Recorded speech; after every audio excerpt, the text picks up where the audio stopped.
Imana ibaha umugisha kubwo kudufasha kuri aya magambo. Muririmbyi yaririmbye abivuga neza, aravuga ngo nkunda kumva amakuru y'umurwa ari kure ahantu hatagera ibyago. Ndimo ntegurira ijambo, ntimugire ngo ni ijambo yenda nateguriye, ahubwo rimazemo iminsi nanjye numva yenda ari indyo. Rero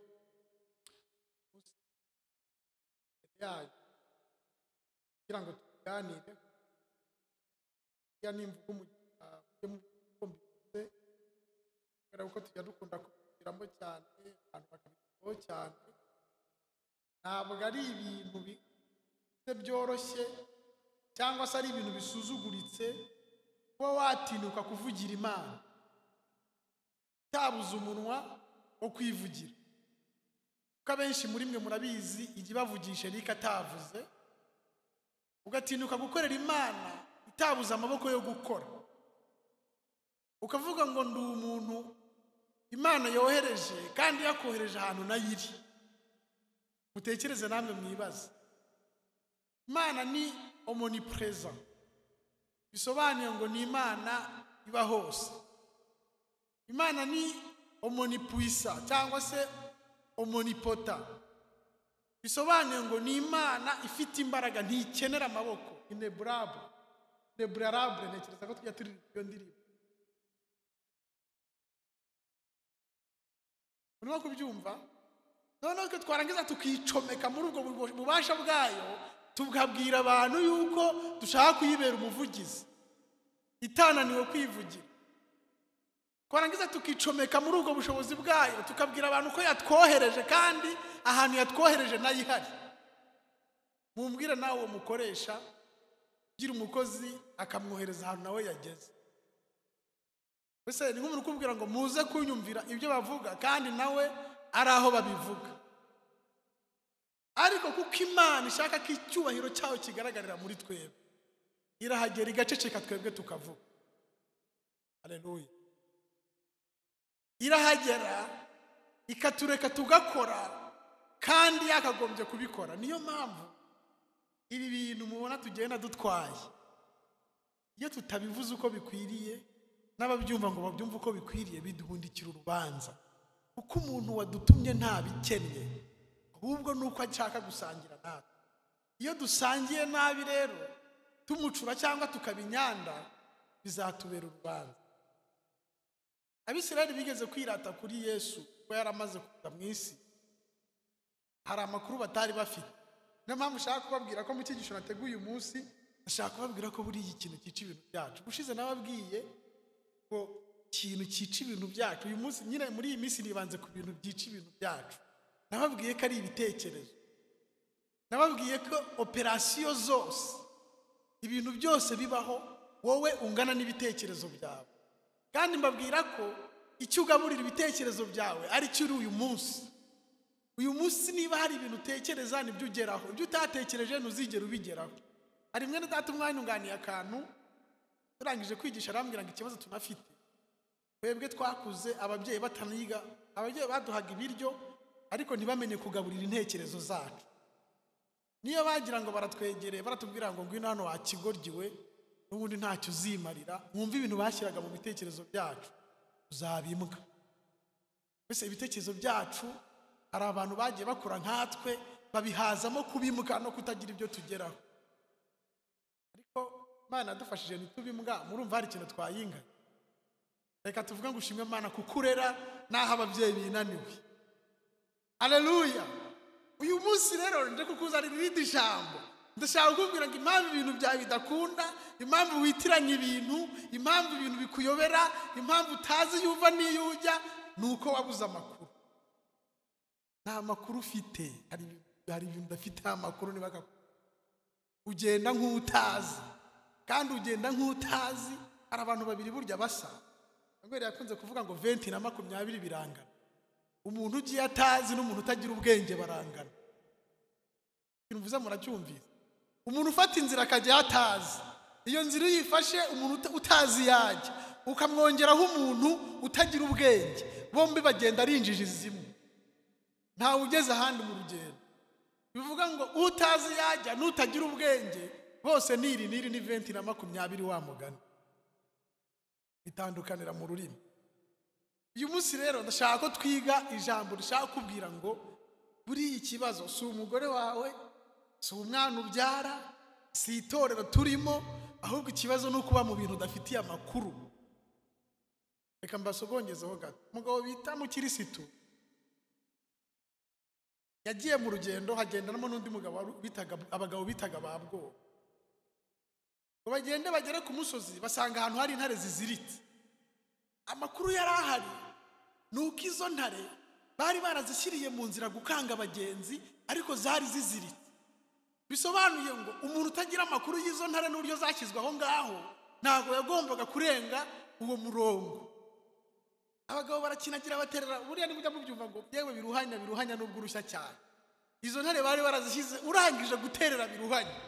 Noneho Umukristo ubwo arimo azamuka yarafite amakuru y'urugendo we, arimo azamuka biruhanya yamugoye, ahura n'abandi bagabo bacushumuka birukanka cyane, ibyo byabize ndetse n'abagabo mwe ko uyu musozi wangoye nkaba mbona, kuko hari ahantu uterera hari umwaka ubaho, umuntu akavuga ati wa mwaka wenda ko uwo musozi ukurikije ukuntu Umukristo yawuvuze wari umusozi wamuruhije, wari umusozi wamugoye.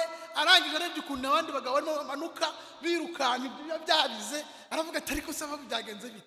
Ati akari imbere aha ngaha nta makuru bafite, karahinda, hari intare ziratontoma, niba ushaka nawe kujyayo. Ndakumva amakuru y'umurwa ari kura hatagera ibyago, kandi rwose nagushidikanya umunsi umwe nzagigeramo. Haleluya! Mukristo yari afite amakuru, aravuga ati nkurikije igihugu navuyemo yari akiye, nkurikije n'igihugu ndimo njyamo, nirashaka zinyica ariko n'ubundi nzi neza ko ntawe uzajya ari muzima. Noneho Mukristo ngo ahagere akabona intare zirasimba. Mukristo ati n'ubundi se ko gupfa kubaho ni Kristo, no gupfa ni inyungu ku Mukristo wese ukuri.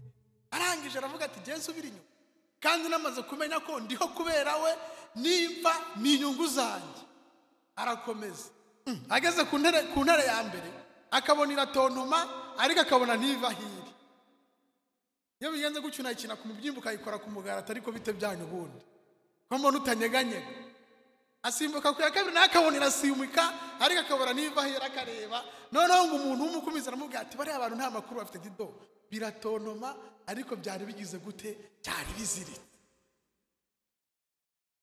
Urumva kugenda nta makuru ufite mu rugendo. Hari igihe cyageze nawe ageze mu gihanda bwihebe atakaza amakuru. Atakaje amakuru atangira kuzamo ibitekerezo byo kwiyahura. Igihanda cyarazaga kikabakubita kikabamerera nabi, noneho ngo cyaza mu gitondo kikabazanira inkota n'ibindi n'imigozi, kikababwira ati rero n'ubundi ntiuzamva mu maboko. Ariko igihanda nacyo ntikigira amakuru. Bese yarageze mu rwego rwa wa muswa n'injiji bahuriye mu rugendo rumwe, yaba Mukristo yaba yari yaribagiwe amakuru. Nagira ngo umubwire ngo bimwe mu bintu bikomeye ntukwiye no kwibagirwa. Arangije umugabo bari kumwe Byiringiro aravuga ati ya papa, bari bageze ku rwego bemera kwiyahura. Aramubwira ati Mukristo wakabyara wundi tikarame databuja, hari ikintu uvumbuye se? Hari amakuru namenye. Biti kagira inkuru ati twebwe twiyahura, ati buryo uzi ko aha hantu tuboheye twabohamwe n'urufunguzo. Haleluya! Amakuru yari yabihishe. Arangije aravuga ati burya aha hantu ubona tuboheye twananiwe kwinyagambura, inkoni zose twakubiswe, barakubiswe kugeza ubwo bavuga ati koko nta gisigaye, reka twiyahure aho kugira ngo n'ubundi kize kugaruka ati tunogonore, kize gusanga twapfuye. Byiringiro amakuru aragaruka. Aravuga ati kumbe Mukristo aramubwira ati mbega kutagira amakuru mwoka byaramwe, inkoni twakubitiwe aha ngaha burya twasinziranye amakuru bigeze aha ngaha. noneho ngo yaramubwiye ngo rwa rufunguzo muzi ari ibiki se? Yari ayandi makuru. Umwanditsi musobanuza avuga ngo ni ibyasezeranijwe bari babitse. Byari ijambo bivuga ngo nza. Haleluya. Byari ikintu cy'igifunguzo bafite kinini kirimo ibintu byitwa ngo nza. Nzagutabara, nunyura mu muriro ntabwo uzashya, nunyura mu mazi nazagutembana, kuko ndi Imana yawe, nzajya ngutabara, nzajya nguramira, nzagufata ukuboko kw'iburyo nkubwire ngo witinya. Arangije ati kumbi dusizirana ibintu bimeze gutyo, undi tikubita mu rugi wumve. We yakubise mu rugi ngo igihanda cyari cyasinziriye, ngo urugi rurakaka, rumaze gukaka ngo kibadarutse gisanga bagiye kare, ngo kigeze aho ngo gifatwa n'igicuri cyitura hasi, barangije baragenda. Bimwe mu bintu bikomeye. Ejo nahoze mbwira Felix sinzi twari turiho, namubwira ati buriya mu bintu bikomeye bidukomeza, iyo ufite amakuru ahagije nta muntu ushobora kukuzanira andi makuru. Naramubwiye nti biragoye kubera ko Joanna azi kuri umugabo afite ibihamya. Biragoye ko naza nkamubwira ngo buryo waruzi ko Felix mubana ari umugore, mugira ngo yanyumva. Mfashe umwana nkajya mbese ibintu by'ibigambo binteye, nkamubwira nti ngwino nkubwire ati burya umugabo wawe mubana yenda tuvuge hari ibyo bita hermaphrodite, ni abantu bafite ibitsina bibiri byombi. Burya waruzi ko ubana n'umugabo ufite ibitsina bibiri byombi n'urugero. Umugore yanyitegeza akambwira ati ariko noneho tukujyane kwa muganga. Ukuvuga ngo iyo ufite amakuru ntabwo n'izindi nkuru ziturutse ahandi zirirwa zigutesha umwanya, kubera yuko uba waramaze kumenya neza udashidikanya yuko ibyo uzi neza. Haleluya. Ni nako umuririmbyi yavuze avuga ngo kwizera, ubundi kwizera bingana no kugira amakuru. Bibiliya avuga ngo kwizera ni ukumenya, mbese ni uko ufite enough information, ufite amakuru ahagije. Haleluya. Mbese kwizera, reka mbishyira mu yandi magambo, ni uko ufite amakuru y'ibintu byasezeranijwe, kandi ayo makuru ukaba uyahagazeho, ukaba wayapfira, ukavuga ngo nubwo Pawulo yari afite amakuru, abwira abantu nawe ati umureba dufite amakuru. Yaravuze ngo kandi ayo makuru adutera ibyiringiro, ngo kandi ibi byiringiro mwumva ahantu tugeze. Aravuga ngo twebwe tuzabipfana. Yarazi ko bashobora gupfa. Aravuga ngo kandi nitumara kubipfana hari abantu bajya tubwira ngo ijuru nirubaho. Aravuga ngo nubwo habaho kumanuka umuntu ajya ikuzimu tuzabimanukana. Yari afite amakuru afatika. Aravuga ngo kandi nitumanuka nabwo tuzongera tubizamukana. Reka dusome ijambo ry'Imana. Ariko nashaka kubabwira yuko kimwe mu bintu bikomeye gituma abantu duhuzagurika ni ukuba tudafite amakuru. Kuba udafite amakuru y'urugo rwawe buri mu bimwe mu byarusenya, kuko abarusenya bazana andi makuru utamenye. Bakakubwira ati burya umugabo wawe agira atya. Muzumva abantu benshi batandukana mu ngo cyangwa bagirana ibibazo, iyo bashinjanya usanga ikintu kirusenya ari amakuru. Hari amakuru aba yaraturutse hanze, umugabo akazajya akubwira ati namushatse yiyoberanya, tumaze kubana nza kumenya. Ni ukuvuga ngo mbere y'uko arongora nta makuru yari afite. N'umugore akakubwira ati burya naje kumenya ko batese ko twabonaga mukundana mugenda mufatanya agatoki, hano ho bagenda basomana mu muhanda no muri taramu. Ibi misomanano yaje kuvamo imivunano mu gute. Iyi minwa isomana yaje kurumana ryari? Hari muzi ko iminwa isomana hari n'igigeri karumana, ariko biterwa no kutagira. Iyo haje andi makuru mashya umunwa wakusomaga uranakuruma. Muri ikibazo cy'amakuru ntago mbabeshya, urakuruma. Tugiye gusoma ijambo ry'Imana, turasoma igitabo cya Nehemiya. Iyo tuza guhera cyane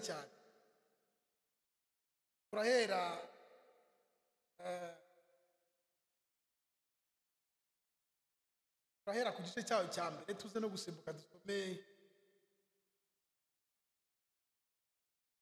gusoma no ku gice cya kabiri. Nehemiya igice cya mbere turasoma ku murongo waho, turanahera ku murongo wa kabiri.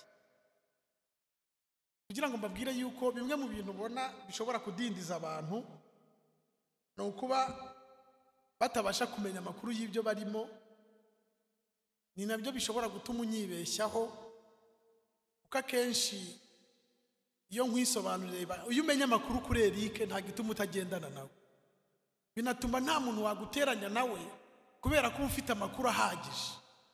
Umuririmbyi yaravuze ngo nuwazana ico mugongo niwugwa uramubwira ati nukuri kumbwiye ntako ariko ateye. Nehemiya igice cya mbere umurongo wa 2. Hano hari abantu b'abagabo baje gusura Nehemiya ari ibwami, bamuzanira amakuru. Umugabo wari umeze neza, Bibiliya yibivuze n'ibica ku ruhande ivuga ko ari wasogongeraga inzoga mbere yuko umwami ayinywa. Uvuga ngo n'umugabo wari ufite mu kanwa ke uburyohe ku buryo yashoboraga kumva inzoga. Ye nigeze kujya gusogongera, ahantu twari dutuye, noneho abana banshyira mu kigare cyo kujya gusogongera ibigage, ariko kuko nta mafaranga twari dufite nari ntangiye kukinywa. Bari bafite amayeri kubera ko abantu bacuruzaga ibigage ari benshi ku murongo, kandi kugira ngo unywe barabanza ukagisogonya, noneho ukajya hambere ugakurura intama, iya kabiri ugahita uyijunguta gutyo ukayicira, ugahita unazuguza umutwe urakaye, ukajya ku kigage cya kabiri ugakurura nabwo, wamara gukurura nabwo ugahita ugira gutyo ukajungana ukongera ukagicira. Umuguzi ntafite amakuru ko ari abantu baje gusogongera gusa. Wagera nko ku cyacumi ukaba umaze kunywa nk'amacupa 2 ukitahira ati ibigage by'uyu munsi byose byabishye. Ariko ubundi amakuru ahari nuko abo bantu n'ingegera n'ibisambo biraho gusa nta uri bugure. Amakuru rero ni ikintu gikomeye. Nehemiya igice cya mbere umurongo aranditse ngo wa 2 aranditse ngo Anani wo muri bene data yaraje azanye n'abagabo bavuye i Buyuda, mbabaza hano nubwo yababajije amakuru menshi ari byo bita inkuru. Mbabaza inkuru z'abayuda barokotse, abari basigaye batajyanwa ari imbohe. Babaza n'inkuru z'i Yerusalemu, barambwira bati abari batagiye mu bunyage bagasigara mu gihugu cy'Ubuyuda bagize amakuba menshi, baratukwa, kandi n'inkike z'i Yerusalemu zarasenyutse n'amarembo yaho yarahiye. Turasimbuka dusome igice cya 2 duhere ku murongo wa 12. Ubwo ibindi turasa n'abisimba. Ninjoro mbyukana n'abantu bake, kandi sinagize umuntu mbwira icyo Imana yanjye yanshyize mu mutima ngo ngikorere i Yerusalemu, kandi nta farashi twajyanye keretse yari impetse. Nuko iryo joro ndasohoka nyura mu marembo rijya mu gikombe, nkomeza inzira y'iriba n'iki kiyoka no mu irembo rinyuzwamo imyanda, nitegereza inkike z'i Yerusalemu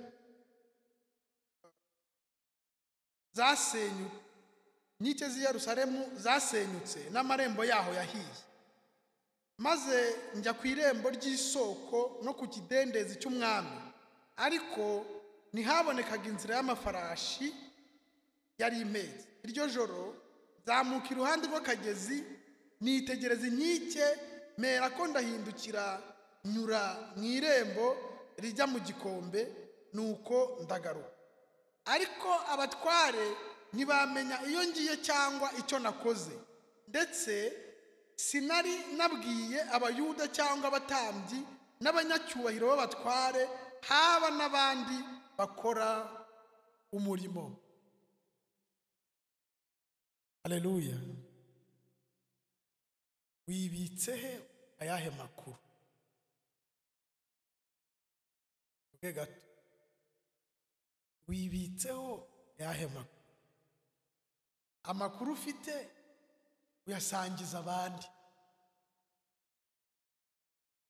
Musi Imana yagendereye Yosefu, uriya nubwo Yosefu Imana yamutsindikije, uko niko bibaho. Ubuzima bwacu bwuzuyemo tagira ibanga. N'umuntu burya n'umuntu ugira ibanga agirana ibibazo n'abantu. usanga umuntu ugira ibanga arabizira bakavuga atari kuriya utuntu twe twose araduhisha twibikaho, kandi kubera ko nyine twebwe natwe ntago tuba turigira, nyine tuba twumva uko tubwira abandi nako batubwira. Usanga hari igihe umuntu ashwana n'undi bagatandukana, wese mwapfuye buriya Felix kibike timubwira ibintu byanjye byose atari kowe. Gusa niba umuntu akubwira ibintu byawe byose nawe jye umubwira ibyawe nubwo utavuga byinshi. Wa mugani ari nubikorera uburyarya ubibwira abandi ariko we ntabikubwira. Ariko ikintu cyitwa amakuru turagipfa. Ati ikintu twapfuye nuko ngiye usanga ibintu byose namubwiye ariko we utwiwe reka aba yaduhishe yaturyamyeho. Ibyo nabyo yenda biterwa n'uburyo umuntu abikora cyangwa se uko yagiye. Ku ijambo rivuga ngo ikintu kitwicira ibintu byose no kutamenya. Nehemiya yari yicaye ubwami nari ndimo mbibabwira, ameze neza. Ndabibutsa ko yari mu bantu nyine b'abasogongezi b'inzoga y'umwami, bisobanuye ngo yari n'umuntu mu bantu ba hafi. Yari aryoshye, mu yandi magambo yari umuntu ushobora kurakara umwami bikamugiraho ingaruka. Yari n'umuntu ushobora kwishima bikanashimisha umwami. Iyo wakiriye amakuru ufite ashobora gutuma hari ibintu bihinduka. Uyu munsi igituma ubana na Yesu uko mubana ni ukubera yuko hari amakuru utamufiteho. Bituma hari aho ugera ukifata ukavuga ati none umuntu wabimbwiye yaba yarambeshye. Wowe nta makuru afatika uramenya muri ubu bwami bujya mu ijuru. Nayo ufite ntasobanutse kuko abantu ahora yivuguruza. Yagendanye n'abigishwa arangije arababaza ngo ariko muranzi bamwe kuko nta makuru bari bamufiteho kandi bari bamaze iminsi irenga umwaka bagendana. Ababaza ati nitwa ndi, aza gusanga nta muntu n'umwe ubitsa amakuru yuko yitwa. Arangije ahera ku wa mbere asanga nta makuru amufite. Uti buriya murabizero umuntu nyine washwawe yitwa nde?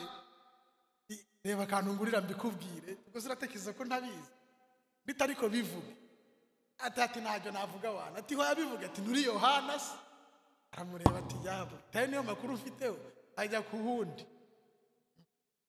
Ubwo rero ubonye bimunanibwira kugeza sindi bubikora.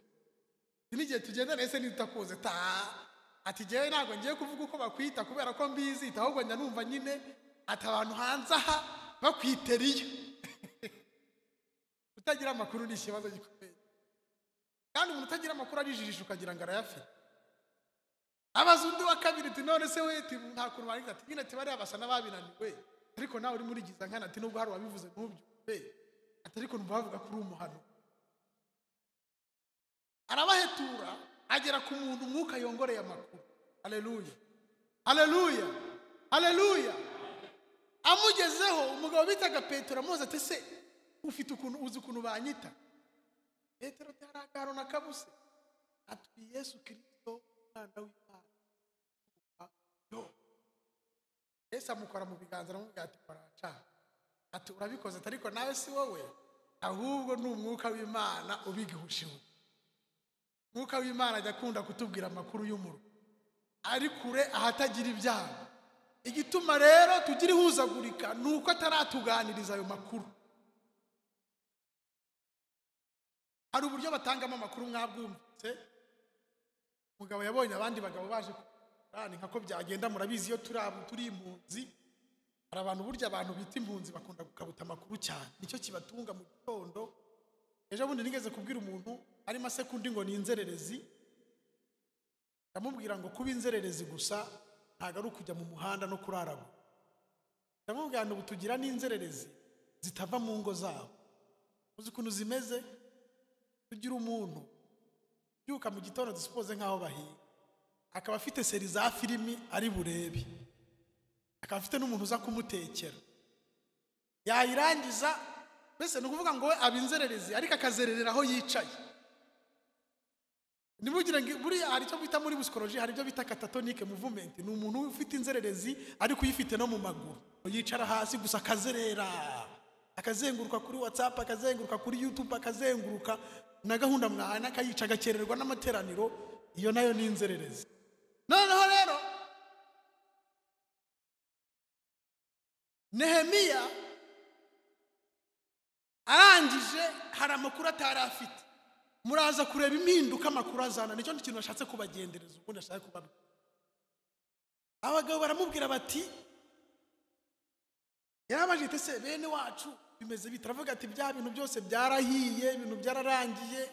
Hari icyiciro cya mbere cyari cyaratashye cyabo bitabaye Ezira. Aravuga ati se Ezira hari ikintu bakoze? Aravuga ati reka ntacyo, yaraje yigisha iby'Imana gusa, ni umuntu nawe wisengera gusa ariko ntajya akora. Nehemiya yarangiye ngabura ibitotsi. Amakuru ashobora kukubuza ibitotsi. Umuntu ashobora kuzana amakuru mu rugo iwawe kubera ko nta yandi wari ufite, agatuma n'ibiryo bikubihira, bakaba batetse neza mu rugo, ariko kubera amakuru yaguhaye, kandi ubwo nta makuru yaguhaye ku mugore wawe nawe urimo ugenzura neza, ati se paperike utavuga,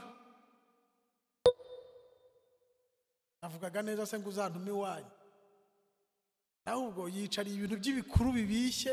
Mbese amakuru araza akabuza umugabo gusinzira, amakuru araza akabuza umugabo kurya, amakuru araza akabuza umugabo kuryama neza, akarara yicaye, akaza gasirikira mu nzu nk'agaca gashaka gufata inkoko.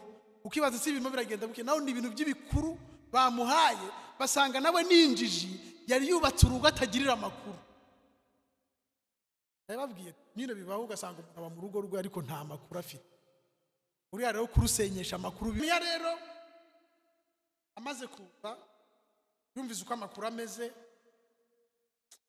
hari abantu babaga, haleluya, kugira ngo hari abantu babaga batari inzererezi, bafata igihe cyabo bakajya gushaka amakuru. Nehemiya aravuga ati mu bintu nshobora gukora nubwo bano bantu bambwiye ibi bintu, umwami arangije ngo ntiyarya ntiyanywa inzoga, batangira guha umwami zibishye, asogongeye ku ya mbere yumvise ibishye, aravuga ati ariko Nehemiya ntaye akazi atajya nkorera ibi. Ngaze kumureba asanga ari ku mavi arimo kurira, avuga ngo Mana numvise inkuru zawe ngira ubwoba, none hembura umurimo. Aka niko kazi naguhaye. Undi ati nubwo wanisha sinzongera kuzisogongera, numvise ibintu bitwara gutuma nongera gusogongera. Ati none mpuruhushya. Noneho umwami ataho kugira ngo nzajye munywa inzoga nk'izo nanyweye, nzajye nywa inzoga nk'izo nanyweye, ugende ujye kumenya ayo makuru. Arangije rero nawe bimwe mu bintu bituma nagira ngo nkubwire strategy yo gutohoza amakuru. Iyo ugiye ntubwira umuntu, ntumubwira n'iki tujya kuyashaka. Mwabyumvise ko yavuze ngo nuko ndagenda ajya gushaka amakuru, ariko ntiyagira umuntu n'umwe abwira nabo bari bajyanye. Navuga ati bo ndumva shaka ko kino gihugu singerutsemo, ndumva shaka ko dukorana turu tugatembera, ariko mu mutima agenda arimo yandika amakuru akakanota, kuko murabona n'ibintu yanditse, akajya hariya akakanota. Ajyanye n'abagabo bakuru b'abanyacyubahiro bafite ibikaruvati, baraje bararyama ntibubaka, baragira iki byose ntibubaka ntibanabigenzura, bahora bavuga gusa ngo bashimwe bubahwe. Ajyana n'abatambyi badafite aho batambira, nta n'ikintu bibabwiye. Uyu murimo ntabwo abantu bose baremerera kimwe, ariko natwe cyangwa nta gituma utabitunganya neza nuko nta makuru ufite. Arangije maze ko yavuze, yahise ahamagara abantu bababwira muve mu bintu murimo, hari amakuru namenye. Ati tumeze nabi. Arababwira ati amakuru yose nakusanyije mu rugendo nagize, naje gusanga tumeze nabi. Ati kandi hari ikintu mwege mutazi, twamaze kuba igitutsi. Murimo murabyumva amagambo arakomeye, sinzi mbamuza kubyumva. Twamaze kuba igitutsi. Umuntu wese uramubwira ngo jya gusengera muri bari, akavuga ngo nabo bameze nkatwe. Rero Papa Benita twisha amagambo akomeye. Twamaze kuba igitutsi kubera kutagira amakuru. Umuntu wese biramwotworoye kudutuka, kugeza nubwo Tobiya yabonye bubaka aravuga ngo ibintu murimo mwubaka n'imbwa nizibyurira zizabisenya. Abantu bose baratubonye babona nta mbaraga tugira kubera kutagira amakuru y'ibirimo bibera iwacu. Umugore umwe bita Eva, umugabo umwe yaranyara nyine byamubasinze hano muri Adamu yari yazerera kubera yuko inzoka mubona kirimo imugira ikiganiro. Hari igihe abagabo burya abagabo mujye mukoresha iyo tuba hafi y'abagore bacu ko kabyanga. Hari igihe iyo twagiye gato Satani nawe aza akabongo. Eva Imana yaramuzanye imutereka muri Edeni ntiyamuha amakuru kuko murabizi ko yari yahaye umugabo bita Adamu. Murabyibuka? Noneho mwumve ingaruka zo kutagira amakuru. Ndahita nanaso. Satani aje aramubaza ngo harya yararimo amaze umuntu udafite amakuru. Uzi ubu hari umuntu hano muzi ko hari abantu dusengana nabo batagira amakuru y'ibyo tubamo cyangwa n'abafite badafite. Iyo umubajije nta kindi akubwira gusubiza nk'ibyo urimo umubwira. Arakubwira ati nanjye mbona ari ibintu bidasobanutse ntiwamenya ibyabo. Hanyuma se ati buriya nugo nkuko biba bimeze gusa nta kindi avuga. Ntanavuga ati ariko niringiye ko Imana izadutabara yarabivuze kandi murabyibuka ko Imana bitubwiye inshuro nyinshi. Hari igihe Imana barabivuze adahari ahaguma agatanga arimo areba aho ngaho. Noneho Eva nta makuru yagiraga. Imana yaremye Adamu irangije bariho amategeko. Noneho yicomora Eva mu rubavu. Satani nawe ni umuhanga. Iyo aje gushuka kenshi muri twebwe atwara umuntu udafite amakuru y'ibiduhuza kandi amuzanira amakuru y'ibyo twitari byo. Aramubwira ati harya ngo Imana yarababwiye ngo mutagize kuriya. Nange numvise umugabo ariko abivuga iki ngiki cyatereka tahuti nta makuru mufite. Amuzanira ati muramutse mukiriye ati nuko Imana itabishaka ko mumera nkayo. Murimo kubyumva? Ati ryaho bituma habamo icyo bita contradiction. Nukuvuga ngo iyo udahagaze ku makuru yawe yatsimbati igihe cyose umuntu azanye amakuru ufite Clementina ntayahagazeho neza biroroshye ko undi muntu yava hanze akaza akamuma handi makuru tugahita dutandukana. Kubera iki twabanaga ariko nanjye mu mutwe ni wazi nta makuru mfite simuzi sindi umuntu ushobora guhamya ibyo muziho. Eva adushyira mu ngaruka mubona nk'izi ngire natwe twiyongerera kubera ko atari afite amakuru. Ariko umugabo bitaga Elisa we yari majyana na Mose na Eliya. Akagana umukumve neza mwumve ingaruka nziza zo kugira. Imana yasanze Yosefu mwibanga mukubita ikintu bita amakuru.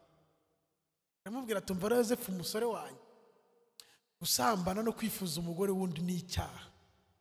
Ibyo bintu ntibyandikwa mu gitabo ahubwo umwuka yarabimwongorera. Murabizi ko Yosefu yabayeho mbere ya Mose.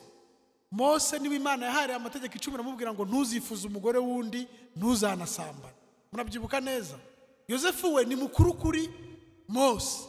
Noneho Imana yihera amakuru Mose iramubwira ati burya gutwara umugore wundi ni icyaha.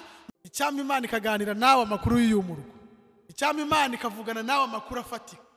Ubundi ukareba ukuntu nanze kubabwira amakuru abatasi 12 Mose yohereje bagiye bazana uburyo yateye ubwoba Abisiraheli.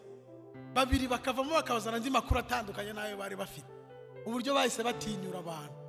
Imana iduhe kugira amakuru afatika, ungireho amakuru afatika, mugireho amakuru afatika. Ndabizi neza ko nta kizadutandukanya, nta n'ikizatuma nge nawe dushwana kuko dufitanyeho amakuru meza kandi y'ingenzi.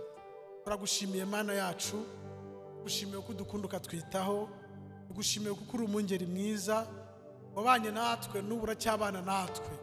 Birakwiriye ko hari andi makuru buri muntu wese yagira ariko yerekeye ubwami bwawe, ukatugenza mu nzira yawe y'ukuri yo gukiranuka, ariko ukavugana natwe ibirenze ibyo dutekereza, maze bigatuma amakuru y'imuha yose ndetse n'ay'incamugongo agendera kure yawe yacu. Urakoze komeza kubana natwe mu izina rya Yesu. Amen. Imana ibahe umugisha.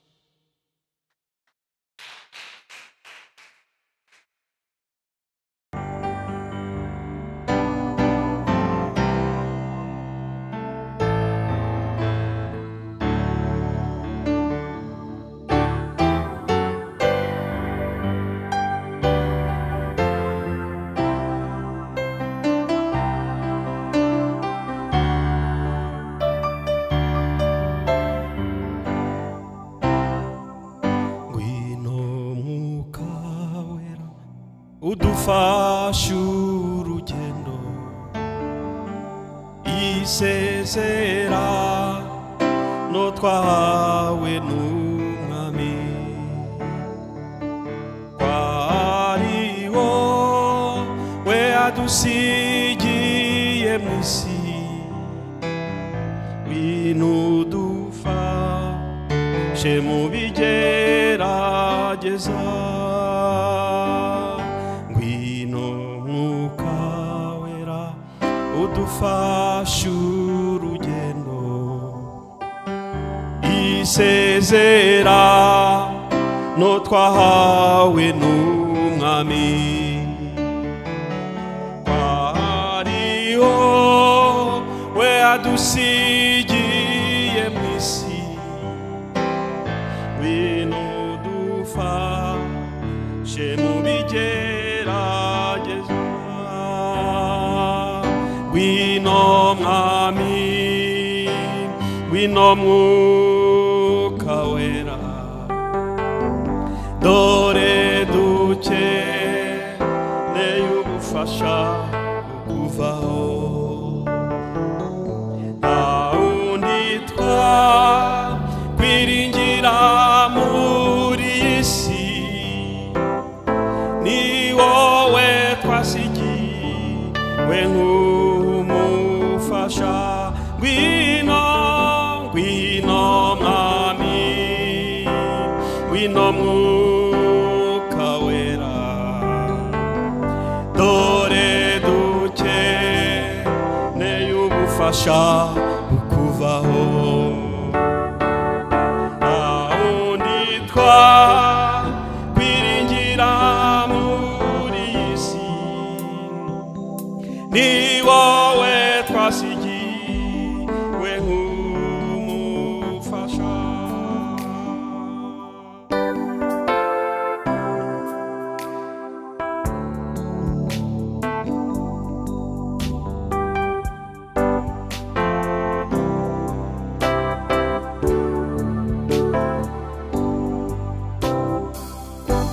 iryo jambo twahawe n'umwami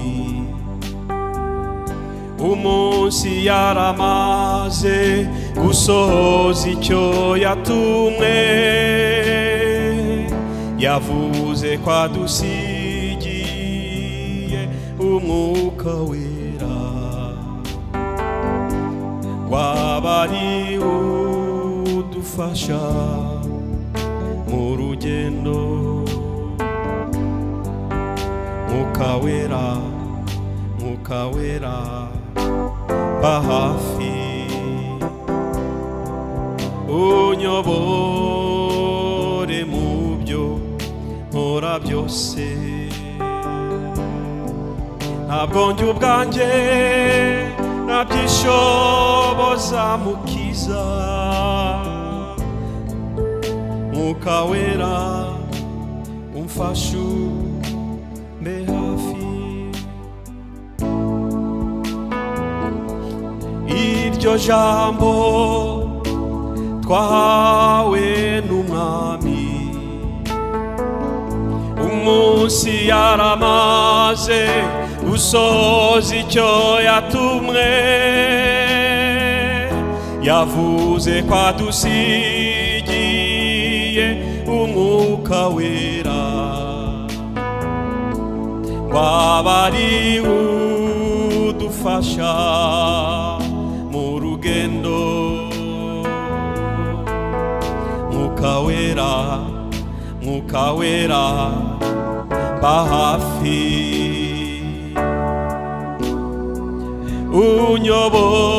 unyobore mu byo nkora byose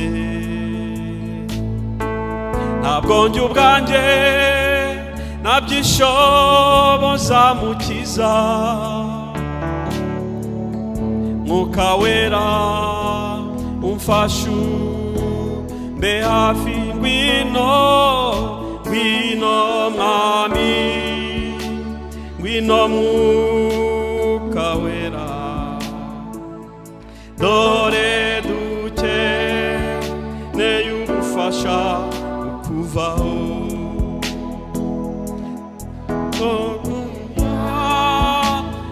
shingira muri iyi si ni wowe twasigiwe nk'umufasha ngwino ngwino mwami ngwino mwuka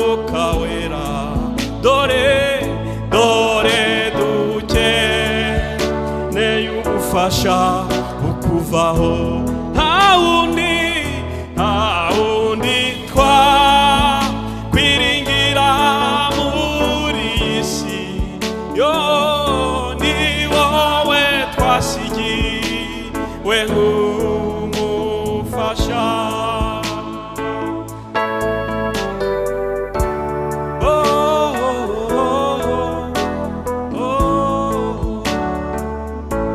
iryo jambo twahawe n'umwami umunsi yaramaze gusoza icyo yatumwe yavuze ko adusigiye umwuka wera waba ari udufasha mu rugendo mwuka wera ba hafi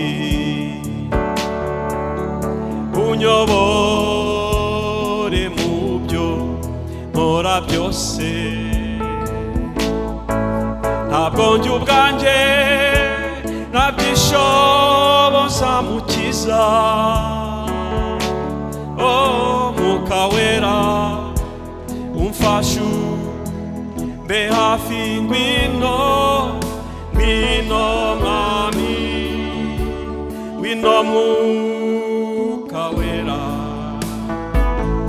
dore dukeneye ubufasha ukuvaho nta wundi